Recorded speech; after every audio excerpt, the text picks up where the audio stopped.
पहले तो मैं उस मौलिक समस्या के संबंध में थोड़ी सी बात आपसे कहूं जो सभी की है, और फिर कुछ प्रश्न पूछे हुए हैं जो शायद स्त्रियों के लिए ही विशेष अर्थ के होंगे, उनकी भी बात करूंगा।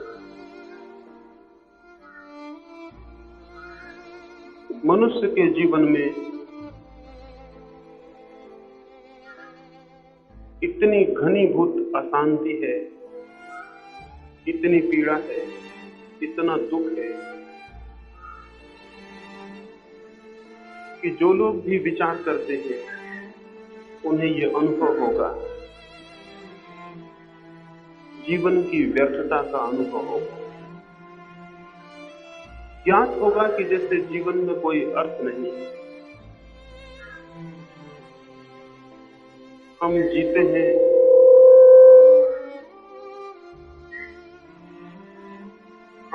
हैं केवल इसलिए कि मरने में समर्थ नहीं है। जिए जाते हैं और मृत्यु की प्रतीक्षा करते हैं। इस भांति जीना इतना व्यर्थ और बोझिल है कि करीब करीब जीते जी ही हम मुर्दों की भांति हो जाते हैं। कोई रस, कोई आनंद, कोई जीवन में नृत्य और संगीत नहीं रह जाता, वो सब विनष्ट हो जाता है। जैसे किसी पौधे को हम उखाड़ लें, उसकी जड़ें टूट जाएं और पौधा कुंधा जाए, उसके फूल मुरझा जाएं। करीब करीब मनुष्य का जीवन ऐसा हो गया, अपरूटेड, कि सारी जड़ें टूट गई हैं जमीन। इसलिए न तो ऐसी आंखें दिखाई पड़ती हैं जो शांत हों, न ऐसे हृदय दिखाई पड़ते हैं जो आनंद से भरे हों, और न ऐसे जीवन दिखाई पड़ते हैं जिनमें प्रेम का संगीत हो। ये जो इतनी उदास, इतनी दुख से भरी और पीड़ा से भरी स्थिति है, इसके लिए क्या किया जाए, क्या हो, कौन सा रास्ता, कौन सी विधि मनुष्य को प्रफुल्लित कर सके, आनंदित कर सके। मैंने कहा ये कोई पुरुष और स्त्री का अलग प्रश्न नहीं है, ये तो जीवन का प्रश्न है और सभी के लिए है। एक इस संबंध में भी पूछा है कि जीवन में अशांति है, शांति कैसे उपलब्ध हो। जीवन में अशांति है ये तो हमें अनुभव होता है, लेकिन शायद ये हमें दिखाई नहीं पड़ता कि उस अशांति को हमारे अतिरिक्त और कोई पैदा नहीं करता है। जीवन में अशांति का एक तो मौलिक कारण यही है कि जब भी अशांति होती है तब हम सोचते हैं कोई और अशांति को पैदा कर रहा है। जो व्यक्ति भी इस भाषा में सोचता है कि कोई और अशांति को पैदा कर रहा है, उसके जीवन में शांति कभी नहीं हो सकेगी। एक छोटी सी कहानी कहूं, उससे मेरी बात समझ में आए और फिर आगे बढ़ा जा सके। एक छोटे से गांव में सुबह होने को थी, सूरज निकलने को था। एक घुड़सवार आके रुका। गांव के बाहर ही, गांव की दीवार के बाहर ही एक बूढ़ा आदमी बैठा हुआ था। उस घुड़सवार ने उस बूढ़े आदमी से पूछा, मैं इस गांव में रहने का निर्णय करके आया हूं, पुराना गांव मैंने बदल लिया, मैं इस गांव में रहना चाहता हूं, क्या आप बता सकेंगे कि इस गांव के लोग कैसे हैं? उस बूढ़े आदमी ने बड़ी समझदारी की बात पूछी। उसने कहा, इसके पहले कि मैं बताऊं कि इस गांव के लोग कैसे हैं, मैं तुमसे ये पूछना चाहूंगा कि जिस गांव को तुम छोड़ के आ रहे हो, उस गांव के लोग कैसे हैं? उस आदमी ने कहा, ऐसे पूछने से क्या प्रयोजन? उस बूढ़े ने कहा, उसके बिना उत्तर देना असंभव है। मुझे बताओ, जिस गांव को तुम छोड़ के आते हो, उस गांव के लोग कैसे थे? उस व्यक्ति ने कहा, उनका नाम भी, उनकी स्मृति भी मेरे हृदय को घृणा से भर देती। उस गांव के लोग बहुत दुष्ट थे, बहुत बुरे थे। उन्होंने ही मुझे इतना अशांत और पीड़ित किया कि उनके कारण मुझे उस गांव को छोड़ के आना पड़ा है। उस गांव के लोगों का नाम न ले, उनका नाम आते ही मेरे हृदय में घृणा भरा। उस बूढ़े आदमी ने कहा, मित्र, तुम किसी और गांव में जाओ, इस गांव के लोग उस गांव से भी ज्यादा बुरे हैं। ये गांव तुम्हें ठीक नहीं हो सकेगा। मैं 70 वर्ष से इस गांव में रहता हूं, मैं लोगों को जानता हूं, वो बहुत बुरे हैं। तुम्हारे गांव के लोग जिनको तुम बुरा कह रहे हो, इनके सामने कुछ भी बुरे नहीं है, तुम कोई और गांव जाओ। वो घुड़सवार आगे बढ़ गया और उसके पीछे ही एक बैलगाड़ी आके रुकी। उसमें भी एक परिवार आया हुआ था और उस परिवार ने भी उस बूढ़े से पूछा कि इस गांव के कैसे लोग हैं, हम अपने गांव को छोड़ के आते हैं और इस गांव में रहना चाहते हैं। बूढ़े ने फिर वही प्रश्न दोहराया। उसने कहा, मुझे बताओ, तुम जिस गांव को छोड़ के आते हो वहां के लोग कैसे थे? उसने कहा, उनका नाम, उनकी स्मृति मेरे हृदय को आनंद से भर देती है। उतने भले लोग पृथ्वी पर शायद ही कहीं हो। मेरा चित्त दुखी है और मेरे आंसू अभी गीले हैं, उनको छोड़ के आना पड़ा है, इससे मेरे प्राण बहुत बहुत दुखी। तो उस बूढ़े ने कहा, आओ, हम तुम्हारा स्वागत करते हैं इस गांव के लोगों को, तुम उस गांव के लोगों से बेहतर पाओगे। 70 वर्ष का मेरा अनुभव है, इतने अच्छे आदमी और कहीं भी नहीं। ये छोटी सी कहानी आपसे कहना चाहता हूं। वही गांव था, लेकिन उन दो अलग अलग लोगों को उस बूढ़े ने अलग अलग उत्तर दिए। इस बात पर निर्भर करता है कि गांव कैसा होगा, इस बात पर निर्भर करता है कि मैं कैसा हूं। अगर मैं अशांत हूं तो ये मत सोचना कि ये जीवन में सब तरफ बुरे लोग हैं, बुरी परिस्थितियां हैं, इसलिए अशांति है। अशांति का बुनियादी कारण मनुष्य के खुद के भीतर होता है, उसके व्यक्तित्व में होता है। इसी जमीन पर, इसी तरह की परिस्थितियों में वे लोग भी हैं जो बहुत आनंदित हैं। महावीर, बुद्ध, कृष्ण और क्राइस्ट भी हमारे बीच पैदा होते हैं और उनके जीवन में अपूर्व आनंद है। यही परिस्थितियां हैं, यही पृथ्वी है, यही आकाश है, यही चांद तारे हैं, यही लोग हैं। इनके बीच ही कोई व्यक्ति परिपूर्ण आनंद को उपलब्ध होता है, शांति को उपलब्ध होता है, और हम हैं इन्हीं लोगों के बीच दुखी और पीड़ित हो जाते हैं। जरूर हमारे देखने में और हमारे होने में कुछ भेद होगा, हमारे व्यक्तित्व में, हमारे सोचने के ढंग में, हमारी जीवन विधि में कोई भूल होगी। हमारे सोचने का ढंग, हमारे जीवन जीने की पद्धति में कोई बुनियादी खामियां होंगी, अन्यथा ये कैसे हो सकता है? एक फकीर था जापान में, 1930 में वहां ये घटना घटी। आधी रात को अपने झोपड़े में कुछ पत्र लिखा। किसी आदमी ने द्वार को धक्का दिया, द्वार अटका हुआ था, खुल गया। जो आदमी भीतर आया उसने शायद सोचा होगा कि फकीर सोया हुआ है, लेकिन फकीर जागा था आधी रात। तो वो चोर था जो आया था, वो घबरा गया। उसने जल्दी से अपना छुरा बाहर निकाल लिया। उस फकीर ने कहा कि मित्र, छुरे को बंद ही रखो, यहां कोई बुरे लोग नहीं रहते हैं कि छुरा निकालने की जरूरत पड़े। छुरे को बंद ही रखो और आओ।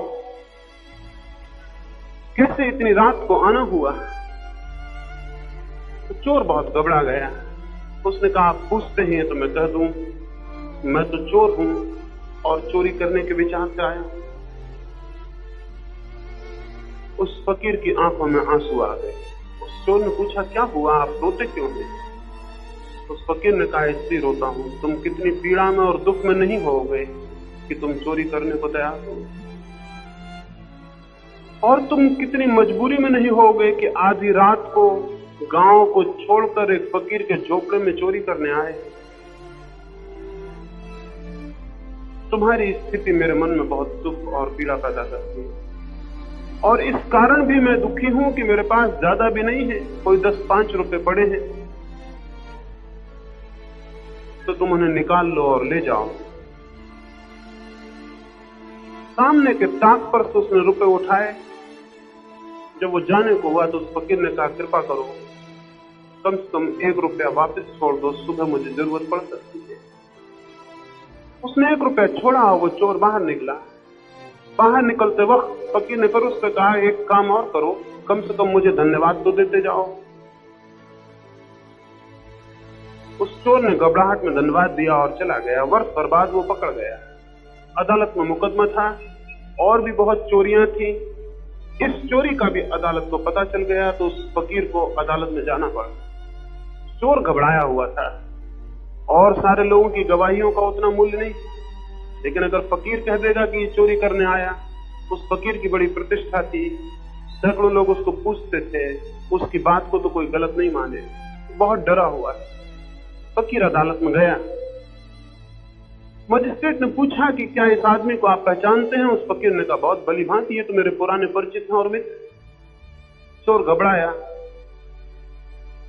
मजिस्ट्रेट ने पूछा कि क्या इन्होंने कभी आपके यहां चोरी की?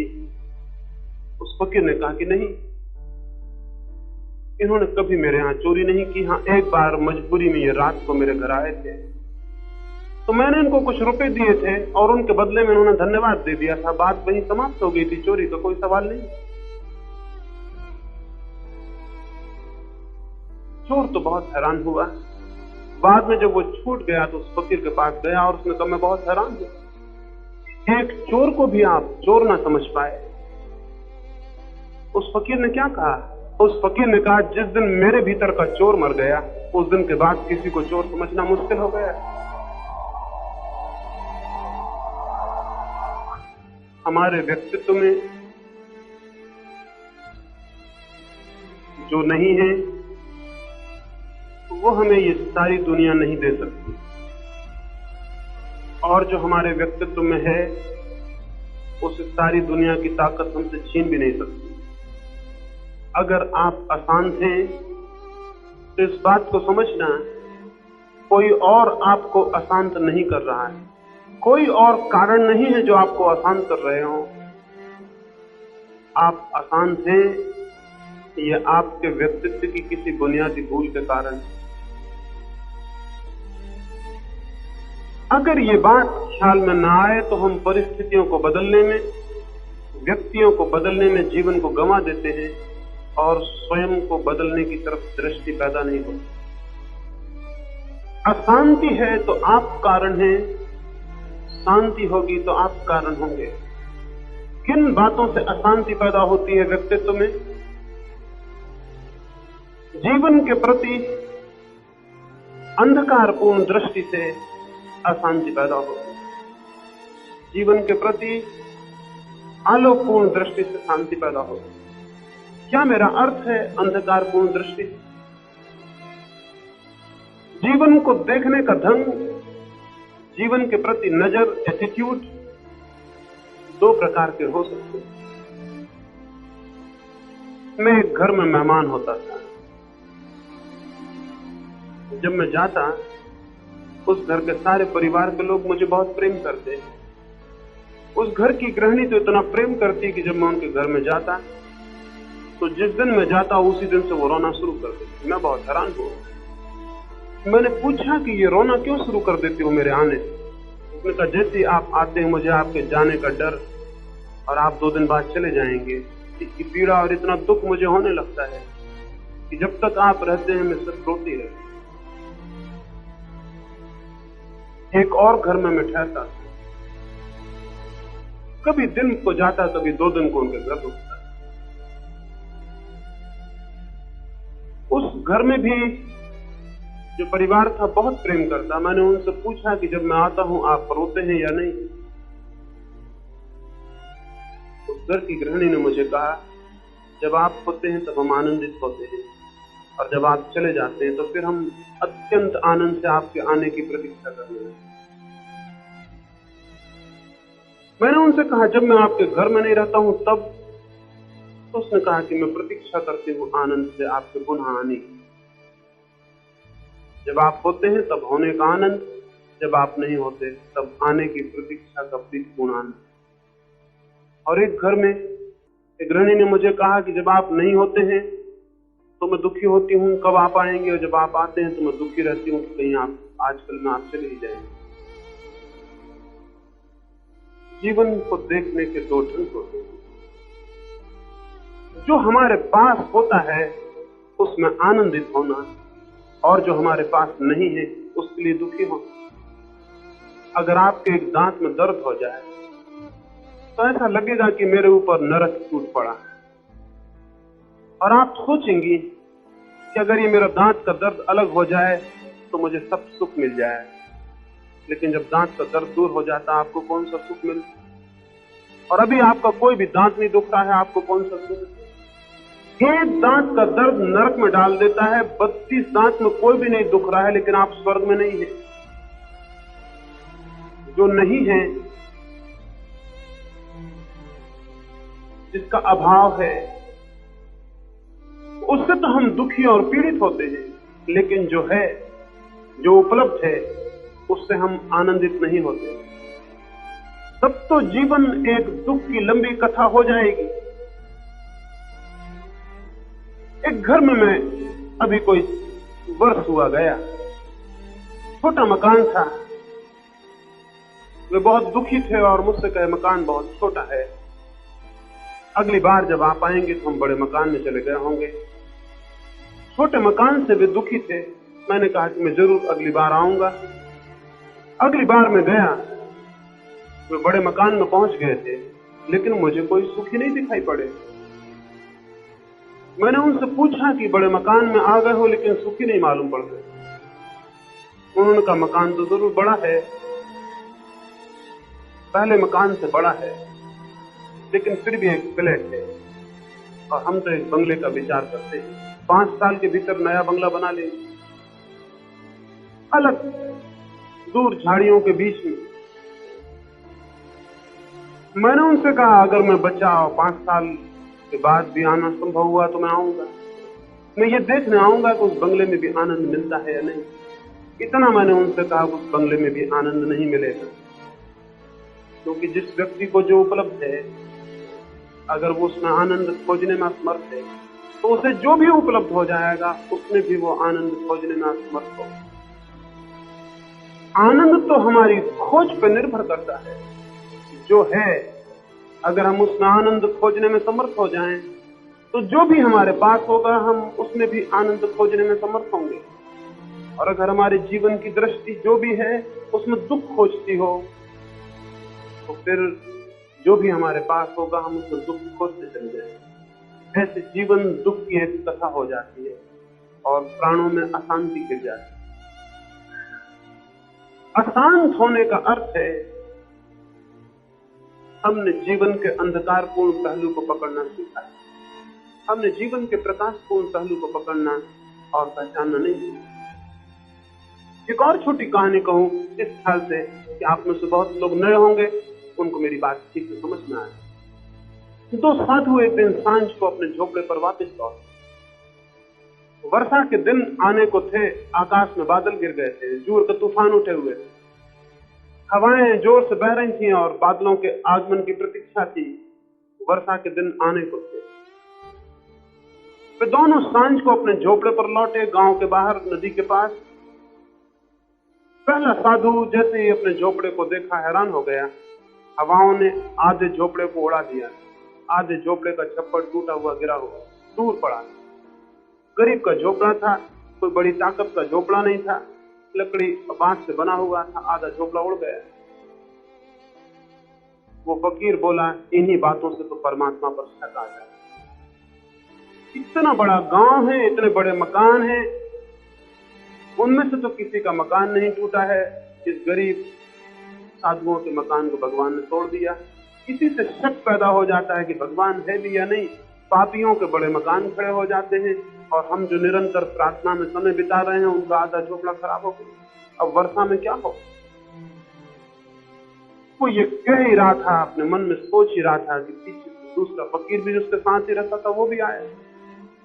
उसके आते उसने कहा कि देखते हो हमारी सारी प्रार्थनाओं का फल, हमारे सारे उपवास, हमारी सारी पूजा ये फल लाई कि वर्षा सिर पर खड़ी है, झोपड़े का छप्पर उड़ गया। अब क्या हो? इस वर्षा में कैसे दिन व्यतीत हो?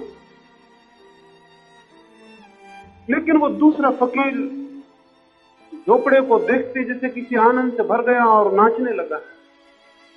जैसे पागल हो गया हो। और उसने एक गीत गाया और उसने कहा कि परमात्मा तेरा धन्यवाद है, आंधियों का क्या भरोसा, पूरे झोपड़े को भी उड़ा के ले जा सकती थी, जरूर तूने ही बाधा दी होगी और आधे झोपड़े को बचाया। आंधियों का क्या भरोसा, आंधियां क्या देखती हैं कि किसका झोपड़ा है, गरीब फकीरों का, पूरा ही उड़ा ले जाती।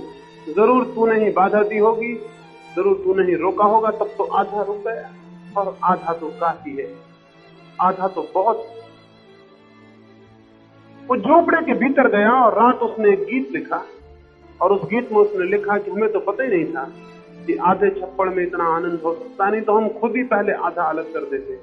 आज रात को सोए, आधे में सोई भी रहे, और जब भी आंख खुली तो आधे खुले हुए छप्पड़ से आकाश में चमकते हुए तारे और चांद को भी देखते। अब वर्षा आएगी, आधे में सोएंगे भी, आधे में वर्षा का गीत भी होता रहेगा, वर्षा की बूंदें भी।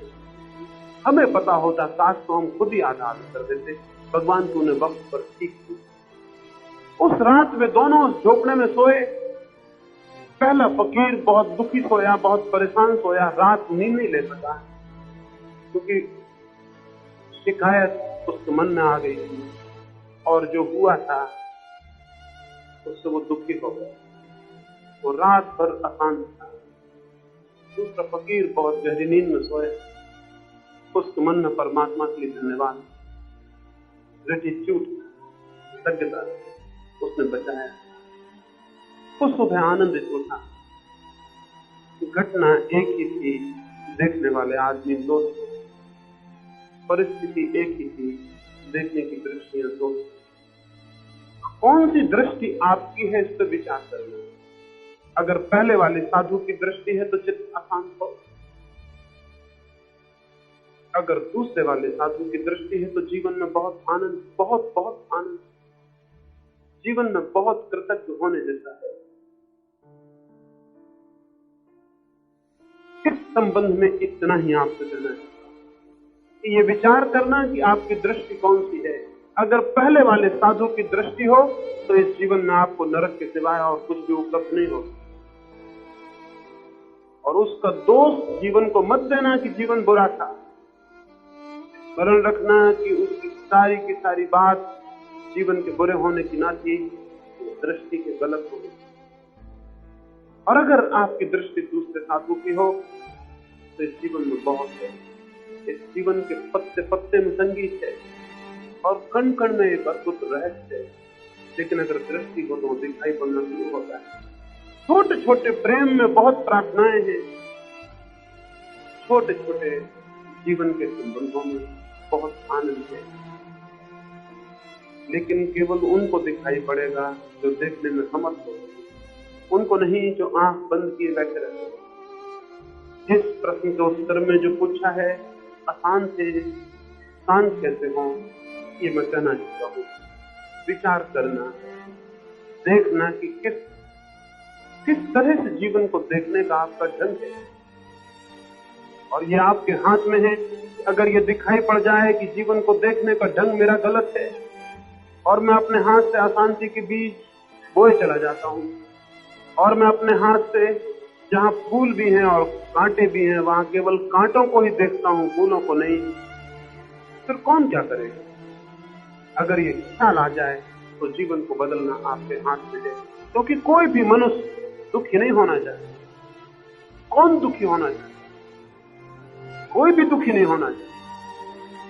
अगर ये स्पष्ट समझ में आ जाए कि दुखी होना मेरी दृष्टि में है, उस दृष्टि से मुक्त होना कठिन नहीं है।